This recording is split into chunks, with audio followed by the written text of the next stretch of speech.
내가 학교에 다니는 것은 혹 시험 전날 밤새는 맛에 들렸는지 모른다. 내일이 영어 시험이므로 그렇다고 하룻밤에 다 안다는 수도 없고 시험에 날듯한 놈 몇 대문 새겨나 볼까 하는 생각으로 책수를 뒤지고 있을 때 절컥 하고 바깥벽에 자전거 세워놓는 소리가 난다. 그리고 행길에 난 유리창을 두드리며 이상 하는 것이다. 밤중에 웬 놈인가 하고 찌뿌둥이 고리를 따보니 캡을 모로 눌러붙인 두꺼비 눈이 아닌가. 또 무얼 하고 좀 떠름했으나 그래도 한 달포 만에 만나니 우선 반갑다. 손을 내밀어 악수를 하고 어서 들어오슈 하니까 바빠서 그럴 여유가 없다 하고 오늘 의논할 이야기가 있으니 1시간쯤 뒤에 저희 집으로 꼭 와주십시오 한다. 그뿐으로 내가 무슨 의논일까 해서 얼떨떨할 사이도 없이 허둥지둥 자전거 종을 울리며 골목 밖으로 사라진다. 권련 하나를 피워도 멋만 찾는 이놈이 자전거를 타고 나를 찾아왔을 때는 일도 어지간히 급한 모양이나 그러나 제 말이면 을에 복종할 걸로 알고 나의 대답도 기다리기 전에 달아나는 건 썩 불쾌하였다. 이것은 놈이 아직도 나에게 대하여 기생오라비로서의 특권을 가지려는 것이 분명하다. 나는 사실 놈이 필요한 데까지 이용당할 대로 다 당하였다. 더는 싫다 생각하고 애꿎은 창문을 딱 닫은 다음 다시 앉아서 책을 뒤지자니 속이 부걱부걱 웬다. 하지만 실상 생각하면 놈만 탓할 것도 아니오. 어디 사람이 동이 났다고 거리에서 한번 흘낏 스쳐본 그나마 잘났으면 이거니와 쭈구렁 밤송이 같은 기생에게 정신이 팔린 나도 나렸다. 그것도 서로 눈이 맞아서 들떴다면이야 누가 뭐래랴마는 저쪽에선 나의 존재를 그리 대단히 여겨주지 않으려는데 나만 몸이 달아서 답장 못 받는 엽서를 매일같이 3달 동안 썼다. 하니까 놈이 이 기미를 알고 나를 찾아와 인사를 떡 붙이고는 하는 소리가 기생을 사랑하려면 그 오라비부터 잘 얼러야 된다는 것을 명백히 설명하고 또 그리고 옥화가 저의 누이지만 제 말이면 대개 들을 것이니 그건 안심하라 한다. 나도 옳게 여기고 그 다음부터 학비가 올라오면 상정같이 놈을 모시고 다니며 뒤치다꺼리하기에 볼일을 못 본다. 이게 버릇이 돼서 툭하면 놈이 찾아와서 산보나 가자고 끌어내서는 극장으로 카페로 혹은 저 좋아하는 기생집으로 데리고 다니며 밤을 새기가 일수다. 물론 그 비용은 성냥 사는 일정까지 내가 내야 되니까 얼뜬 보기에 누가 데리고 다니는 건지 영문 모른다. 게다 즈 누님의 답장을 얻어올 테니 한번 보라고 연일 장담은 하면서도 나의 편지만 가져가고는 꿩 구워 먹은 소식이다. 편지도 우편보다는 그 동생에게 전하니까 마음에 좀 든든할 뿐이지 사실 바로 가는지 혹은 공동변소에서 콧노래로 뒤지가 되는지 그것도 자세 모른다. 하루는 놈이 찾아와서 방바닥에 가 벌렁 자빠져 콧노래를 하다가 무얼 생각했음인지 다시 벌떡 일어나 앉는다. 울릉한 낯짝에 그 두꺼비 눈을 한 서너 번 끔뻑거리다 나에게 훈계가 너는 학생이라서 아직 화류계를 모른다. 멀리 앉아서 편지만 자꾸 띄우면 그게 뭐냐고 톡톡히 나무라더니 기생은 여학생과 달라서 그저 맞붙잡고 주물러야 정을 쏟는데 하고 사정이 딱한 듯이 입맛을 다신다. 첫사랑이 무언지 무던히 후려맞은 몸이라 나는 귀가 번쩍 뛰어 그럼 어떻게 좋은 도리가 없을까요? 하고 다가가서 물어보니까 잠시 입을 다물고 주저하더니 그럼 내 직접 인사를 시켜줄 테니 우선 누님 마음에 드는 걸로 한 20-30원어치 선물을 하슈. 화류계 사랑이란 돈이 좀 듭니다. 하고 전일 기생을 사랑하던 저의 체험담을 쫙 이야기한다. 돈을 먹이는데 실탈 계집은 없으려니 깨닫고 나는 정성을 눈앞에 보이기 위하여 놈을 데리고 다니며 동무에게 돈을 구걸한다, 양복을 잡힌다 하여 덩어리 돈을 만들어서는 우선 백화점에 들어가 같이 점심을 먹고 나오는 길에 42원짜리 순금 트레이 반지를 놈의 의견대로 사서 부디 잘 해달라고 놈에게 들려보냈다. 그리고 약속대로 그 이튿날 밤이 늦어서 찾아가니 놈이 자다 나왔는지 눈을 비비며 제가 쓰는 중문 감방으로 맞아들이는 그 태도가 어쩐지 어제보다 탐탁지가 못하다. 반지를 전하다 퇴짜나 맞지 않았나 하고 속으로 초를 부비며 앉았으니까 놈이 거기 관하여는 일체 말 없고 딴통같이 앨범 하나를 꺼내어 여러 기생의 사진을 보여주며 객적은 소리를 한참 짓거리더니 우리 누님이 이상 오시길 여태 기다리다가 고대 막 노름 나갔습니다. 내일은 요보다 좀 일찍 오셔요 하고 주먹으로 하품을 끄는 것이다. 조금만 일찍 왔더라면 좋을 걸 안 됐다 생각하고 그럼 반지를 전하니까 뭐라더냐 하니까 누이가 퍽 기뻐하며 그 말이 초면 인사도 없이 선물을 받는 것은 신뢰로운 일임에 직접 만나면 돌려보내겠다 하더란다. 이만하면 일은 잘 얼렸구나 안심하고 하숙으로 돌아오며 생각해보니 반지를 돌려보낸다면 나는 언턱거리를 아주 이를 터라 될 수 있다면 만나지 말고 편지로만 나에게 마음이 동하도록 하는 것도 좋겠지만 그래도 옥화가 신뢰롭다 생각할 만치 그만치 나에게 관심을 가졌음에는 그 다음은 내가 가서 붙잡고 조르기에 달렸다. 궁리한 것도 무리는 아닐 것이다마는 그 다음 날 약 1시간을 일찍 찾아가니 놈은 여전히 귀찮은 하품을 터뜨리며 좀 더 일찍이 오라 하고 그 다음날 찾아가니 역시 좀 더 일찍이 오라 하고 이렇게 연 나흘을 했을 때에는 놈이 괜스레 제가 고를 내가지고 불안스럽게 굴므로 나 자신 너무 우습게 대접을 받는 것도 같고 안이 꾸어서 망할 자식 이젠 너와 안 놀겠다 결심하고 불이 나게 하숙으로 돌아와 이불 전에 눈물을 씻으며 지내온 지 달포나 된 오늘날 의논이 무슨 의논일까. 시험은 급하고 과정 낙제나 면할까 하여 눈을 까뒤집고 책을 뒤지자니 그렇게 똑똑하던 글자가 어느덧 먹줄로 변하니 글렀고 게다 아련히 나타나는 옥화의 얼굴을 보면 볼수록 속만 탈 뿐이다. 몇 번 고개를 흔들어 정신을 바로잡아 가지고 들여다보나 아무 효과가 없음에는 이건 공부가 아니라 생각하고 한 구석으로 책을 내던진 뒤 일어서서 들창을 열어놓고 개운한 공기를 마셔본다. 저 건너 서양집 위층에서는 붉은 빛이 흘러나오고 어디선지 울려드는 가냘픈 육자배기. 그러자 문득 생각나느니 계집이란 때없이 잘 느끼는 동물이다. 어쩌면 옥화가 그동안 매일같이 띄운 나의 편지에 정이 돌아서 한번 만나고자 불렀는지 모르고 혹은 놈이 나에게 끼친 신뢰를 깨닫고 전일의 약속을 이행하고자 오랬는지도 모른다. 하여튼 양당 간에 1시간 후라고 시간까지 지정하고 갔을 때에는 되도록 나에게 좋은 기회를 주려는 게 틀림이 없고 이렇게 내가 옥화를 얻는다면 학교쯤은 내일 집어치워도 좋다 생각하고 외투와 더불어 허룽허룽 거리로 나선다. 광화문통 큰 거리에는 목덜미로 스며드는 싸늘한 바람이 가을도 이미 늦었고 청진동 어귀로 꼽들어 길 옆 이발소를 들여다보니 8시 45분. 1시간이 되려면 아직도 20분이 남았다. 전봇대에 기대어 권련 하나를 피우고 나서 그래도 시간이 남음에 군밤 몇 개를 사서 들고는 2분에 하나씩 씹기로 하고 서성거리자니 대체 오늘 일이 하회가 어떻게 되려는가.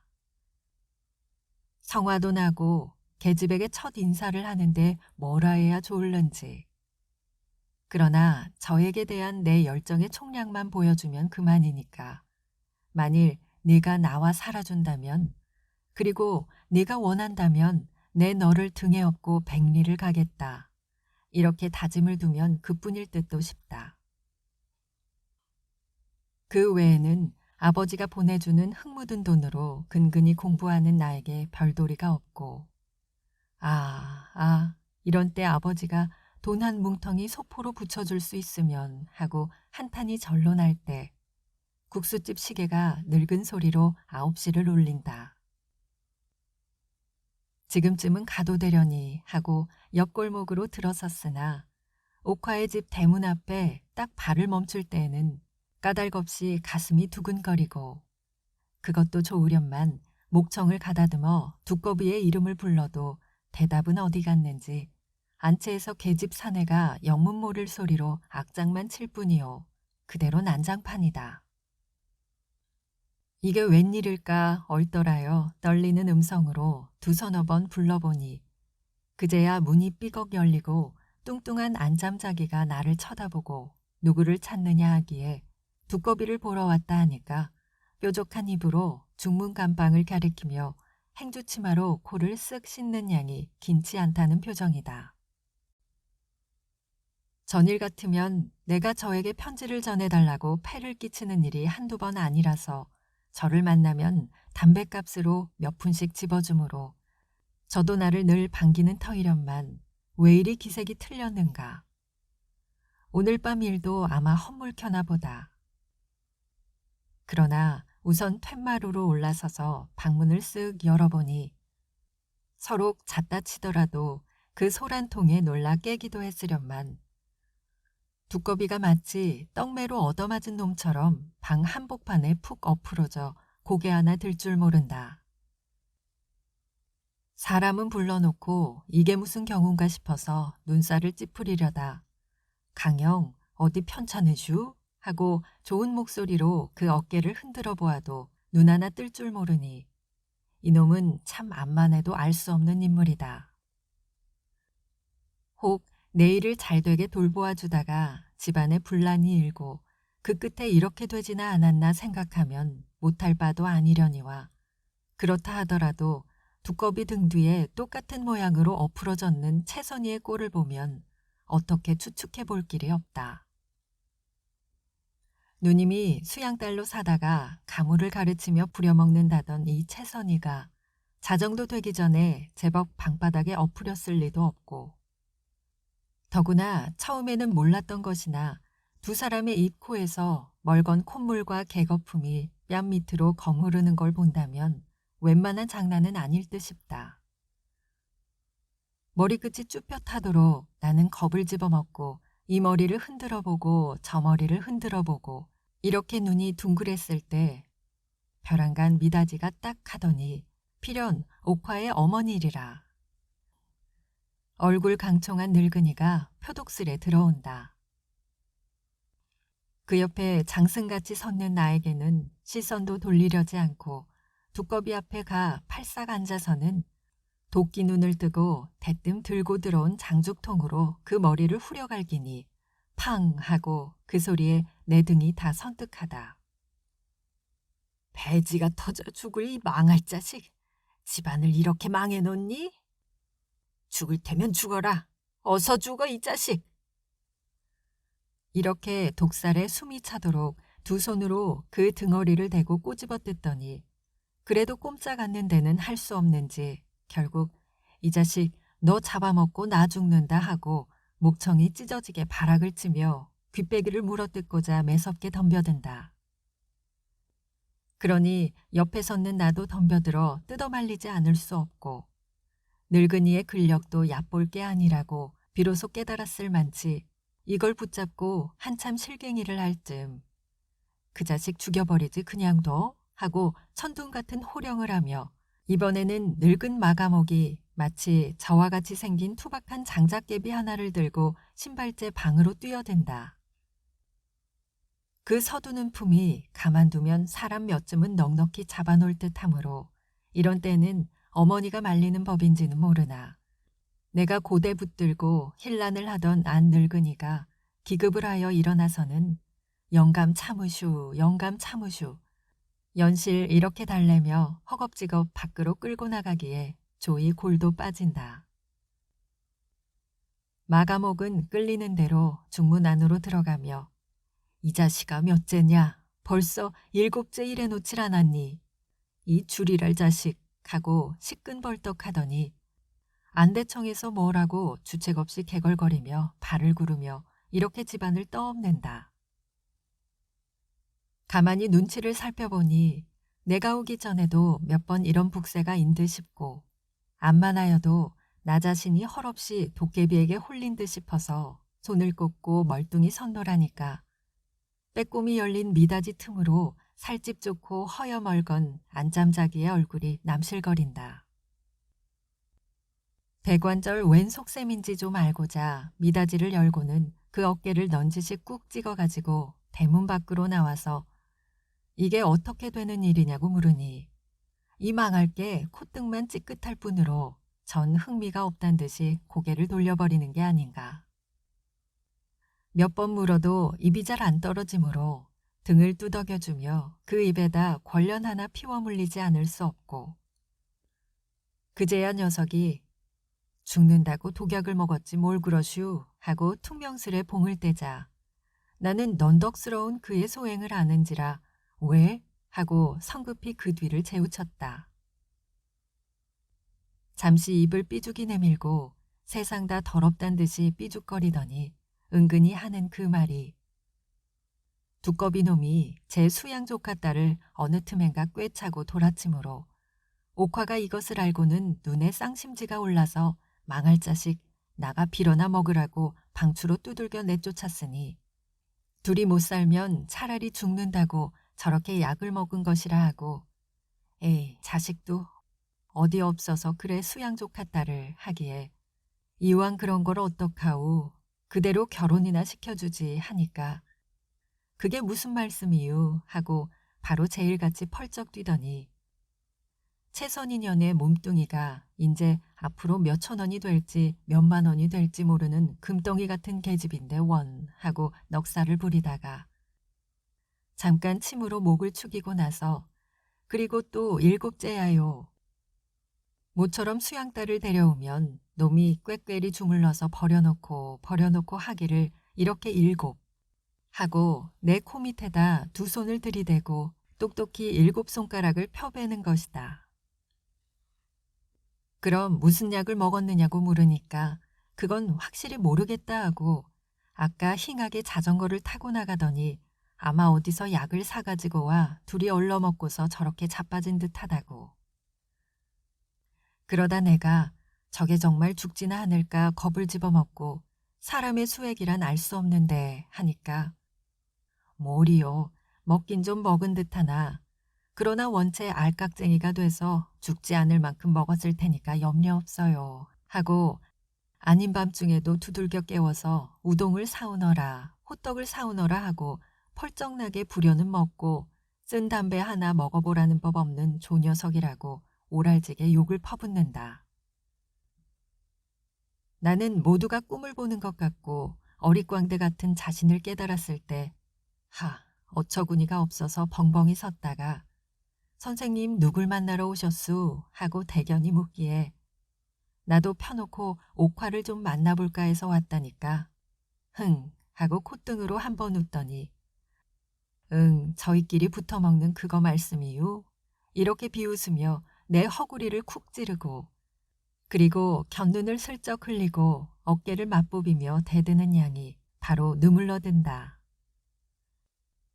사람이 볼까봐 내가 창피해서 쓰레기통째로 물러서니까 저도 무색한지 시무룩하여 노려만 보다가 다시 내 옆으로 다가서서는 제 뺨따기를 손으로 잡아다녀 보이며 이래봬도 이팔 청춘에 한창 핀 살집이야요 하고 또 넉살을 부리다가 거기에 아무 대답도 없음에 이 망할 것이 내 궁뎅이를 꼬집고 제 얼굴이 뭐가 옥화년만 못하냐고 은근히 훅닥이며 대든다. 그러나 나는 너보다는 말라깽이라도 그래도 옥화가 좋다는 것을 명백히 알려주기 위하여 무언으로 땅에다 침 한 번을 탁 뱉어 던지고 대문으로 들어서려 하니까 이게 소매자락을 잡아당기며 선생님, 저 담배 하나만 더 주세요. 나는 또 눈물려 켰구나 생각은 했으나 성이 가셔서 갑제를 내주고 방에 들어와 보니 아까와 그 풍경이 조금도 다름없고 안에서는 여전히 동이 깨지는 소리로 개걸개걸 떠들어댄다. 1시간 후에 꼭 좀 오라던 놈의 행실을 생각하면 괘씸은 하나 채모에 몰리어 두꺼비의 머리를 흔들며 강영 정신을 좀 차리슈 하여도 꼼짝 않더니 약 1시간 반가량 지남에 어깨를 우찔렁거리며 아이고 죽겠네 아이고 죽겠네 연애 소리를 지르며 입 코로 먹은 음식을 울컥울컥 돌라놓는다. 이놈이 먹기는 좀 먹었구나 생각하고 등어리를 두드려주고 있노라니 얼마 뒤에는 윗목에서 채선이가 마저 똑같은 신음소리로 똑같이 돌르고 있는 것이 아닌가. 이렇게 되면 나는 저들 치닥거리하러 온 것도 아니겠고 너무 벨이 상해서 한 구석에 서서 담배만 뻑뻑 피우고 있자니 또 미닫이가 우람스레 열리고 이번에는 나들이 옷을 입은 채 옥화가 들어온다. 아마 노름을 나갔다가 이 급보를 받고 달려온 듯 싶고 하도 그러던 차라 나는 복장이 두근거리어 나도 모르게 한 걸음 앞으로 나갔으나 그는 나에게 관하여는 일체 본 척도 없다. 그리고 정분이란 어디다 정해놓고 나는 것도 아니련만 앙칼스러운 음성으로 이놈아 어디 계집이 없어서 족같다라고 정분이나? 하고 발길로 두꺼비의 허리를 활발히 퍽 찌르고 나니 돌아서더니 이번에는 채선이의 머리채를 휘어잡는다. 인연 가랑머리 찢어놀련 하고 그 머리채를 들었다가 놓았다 몇 번 그러니 재물 콧방아에 코피가 흐르는 것은 보기에 좀 심한 듯 싶고 얼김에 달려들어 강 선생 좀 참으십시오 하고 그 손을 꽉 잡으니까 대뜸 당신은 누구요 하고 눈을 똑바로 뜬다. 뭐라 대답해야 좋을지 잠시 어리둥절하다가 이내 제가 이경호입니다 하고 나의 정체를 밝히니까 그는 단마디로 저리 비키우 당신은 참석할 자리가 아니오 하고 내 손을 털고 눈을 흘기는 그 모양이 반지를 받고 신뢰롭다 생각한 사람커녕 정성스레 띄운 나의 편지도 제법 똑바로 읽어준 사람이 아니다. 나는 그만 가슴이 섬뜩하여 뒤로 넋없이 바라만 보며 나는 돈이 중하구나 깨닫고 금덩어리 같은 몸뚱이를 망쳐놓은 채선이가 저렇게까지 미울 것도 같으나 그러나 그 큰 이유는 그다음 1년이 썩 지난 뒤에야 안 거지만 어느 날 신문에 옥화의 자살미수의 보도가 났고 그 까닭은 실연이라 해서 보기 숭굴숭굴한 기사였다마는 속사를 가만히 들여다보면 그렇게 간단한 실연이 아니었고 어떤 부자놈과 배가 맞아서 한창 세월이 좋을 때 이놈이 그만 트림을 하고 버듬이 나둥그러짐으로 계집이 나는 너와 못 살면 죽는다고 엄포로 약을 먹고 다시 물어들인 풍파이었던 바. 그때 내가 병원으로 문병을 가보니 독약을 먹었는지 보제를 먹었는지 분간을 못하도록 깨끗한 침대에 누워 발장단으로 담배를 피우는 그 손등의 살의 윤택이 반드르하였다. 그렇게 최후의 비상수단으로 써먹는 그 신성한 비결을 이런 누추한 행랑방에서 함부로 내굴리는 채선이의 소위를 생각하면 콧방아는 말고 빨고 있던 권련불로 그 등어리를 치진 그것도 무리는 아닐 것이다. 그렇다 하더라도 자정이 썩 지나서 얼만치나 속이 볶이는지는 모르나 채선이가 안가슴을 두 손으로 죄뜯으며 입으로 피를 돌리매는 옥화는 허둥지둥 신발째 드나들며 일변 저의 부모를 부른다. 어멈을 시키어 인력거를 부른다. 이렇게 눈꽃들 새 없이 들몰아서는 온 집안 식구가 병원으로 달려가기에 바빴다. 그나마 참례 못 가는 두꺼비는 빈방에서 개밥의 도토리로 끙끙거리고 그 꼴을 봐하니 가여운 생각이 안 나는 것도 아니다. 그러나 저희 집에서는 개돼지만도 못하게 여기는 이놈이 제 말이면 누이가 끔뻑한다고 속인 것을 생각하면 곧 분하고 나는 내 분에 못 이겨 속으로 개자식 그렇게 속인담? 하고 손등으로 눈물을 지우고 선노라니까 여태껏 말 한마디 없던 이놈이 고개를 쓱 들더니 이상 의사 좀 불러주슈 하고 슬픈 낯을 하는 것이다. 신음하는 품이 괴롭기도 어지간히 괴로운 모양이나 그보다도 외따로 떨어져서 천대를 받는데 좀 야속하였음인지 잔뜩 우그린 그 울상을 보니 나도 동정이 안 가는 것은 아니다마는 그러나 내 생각에 두꺼비는 독약을 한 섬을 먹는데도 자살까지는 걱정 없다고 짐작도 하였고 또 한편 저의 부모 누이가 가만히 있는 데는 내가 어쭙지 않게 의사를 불러댔다간 큰 코를 다칠 듯도 하고 해서 어정쩡하게 코대담만 해주고 그대로 섰지 않을 수 없다. 한 서너 번 그렇게 애원하여도 그냥만 섰으니까 나중에는 이놈이 또 고를 벌컥 내가지고 그리고 이건 어디다 쓰는 버릇인지 너는 소용없단 듯이 내 흔들며 가거라 가 하고 제법 헤라로 혼동을 하는 데는 나는 그만 얼떨떨해서 가만히 눈만 끔뻑일 뿐이다.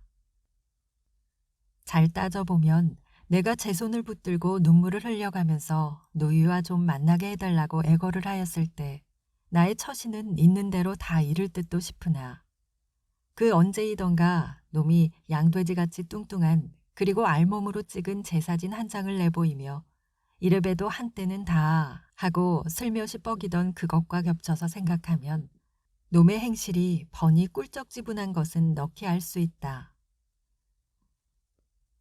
이때까지 있는 것도 한갓 저 때문인데 가라면 못 갈 줄 아냐 싶어서 나도 좀 약에 올랐으나 그렇다고 덜렁덜렁 그대로 나오기는 어렵고 생각다 끝에 모자를 엉거주춤이 잡자 의사를 부르러 가는 듯 뒤를 보러 가는 듯 그새 중간을 차리고 비슬비슬 대문 밖으로 나오니 망할 자식 이젠 참으로 너희하고는 안 논다 하고 마치 호랑이 굴에서 놓인 몸같이 두 어깨가 아주 가뜬하다. 밤 깊은 거리에 인적은 벌써 끊겼고 쓸쓸한 골목을 휘돌아 황급히 나오려 할 때 옆으로 뚫린 다른 골목에서 기껍지 않게 선생님 하고 걸음을 방해한다. 주무시고 가지 벌써 가슈 하고 엇먹는 거기에는 대답 않고 어떻게 됐느냐고 물으니까 뭘 호강이지. 잿간년이 그렇지 않으면 병원을 가보 하고 내던지는 소리를 하더니 시방 약을 먹이고 물을 집어넣고 이렇게 법석들이라 하고 저는 집을 보러 가는 길인데 우리 빈집이니 같이 갑시다 하고 망할 게 내 팔을 잡아 끄는 것이다. 내가 모조리 처신을 잃었나 생각하며 재물에 화가 나서 그 손을 획 뿌리치니 이게 재미있단 듯이 한번 방긋 웃고 그러나 팔꿈치로 나의 허구리를 쿡 찌르고 나서 사람 걸시 이렇게 하는 거 아니라고 괜스레 성을 내며 토라진다. 그래도 제가 아쉬운지 슬쩍 뭉치어 허리춤에서 아까 내가 준 담배를 꺼내어 제 입으로 한 개를 피워주고는 그리고 그 잔소리가 선생님을 뚝 꺾어서 당신이라 부르며 옥화가 당신을 좋아할 줄 아오? 발새에 낀 때만도 못하게 여겨요.